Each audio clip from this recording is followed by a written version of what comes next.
Donc, pourquoi c'est important? C'est parce qu'en réalité, il n'y a pas une durabilité. Toi, moi, quand on parle dans la vie courante, quelque chose de durable, c'est quelque chose qui peut durer. Voilà. Donc ça a l'air évident. Mais non, là, ce sont des gens qui utilisent ce terme-là, ils l'utilisent dans des acceptions, dans des significations très spécifiques. Et vous irez vérifier, parce que c'est pas moi qui invente, c'est simplement des choses ce sont des définitions officielles que je ne réinterprète pas, vous pourrez vérifier. Donc, il y a deux durabilités, ce qu'on appelle la durabilité faible et la durabilité forte. Donc il faut expliquer ça. La durabilité faible, c'est la durabilité, mais compatible avec les hypothèses de la théorie néoclassique en économie. Voilà la définition. Et c'est quoi la théorie néoclassique en économie? Je vais pas faire un cours d'économie, je te rassure, c'est l'économie dominante, c'est le modèle dont tous les modèles économiques dont on dispose aujourd'hui sont sur cette base-là. Ce sont des modèles classiques et surtout néoclassiques. Et ils sont utilisés dans les ministères, dans les grandes entreprises, ils sont utilisés dans les institutions, Banque mondiale, FMI, etc. Et c'est la base, c'est la référence.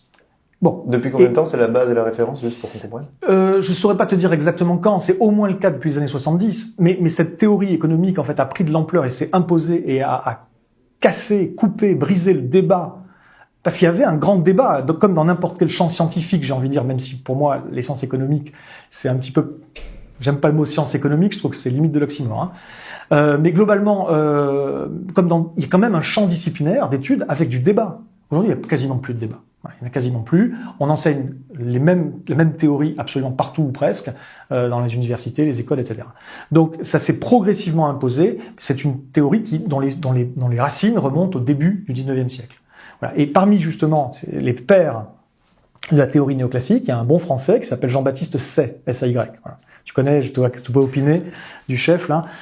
Effectivement, Jean-Baptiste Say. Alors fun fact, je sais pas si tu sais que c'est le frère de, je sais plus son prénom, Say, qui est le fondateur d'une compagnie des sucres, qui est devenu Béguin Say par la suite. D'accord. Je referme ce fun fact précieux.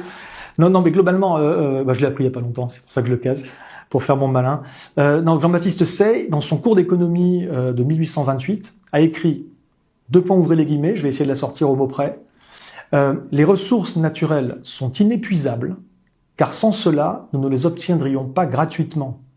Ne pouvant être ni multipliées ni épuisées, elles ne sont pas l'objet des sciences économiques. Donc toute l'économie mondiale est basée sur ça. Cette hypothèse-là est restée jusqu'à aujourd'hui 2021 au cœur, même s'il y a des gens qui l'ont oublié, ça fait partie des hypothèses de base de la théorie néoclassique, dont ensuite sont tirées un certain nombre de conceptions qui sont au cœur des modèles économiques et macroéconomiques utilisés à peu près partout. Donc tous nos hommes politiques, tous nos économistes, tout ce qui est mis en place, l'administration, tout ça, ça suit cette durabilité faible. Ça fait partie des hypothèses.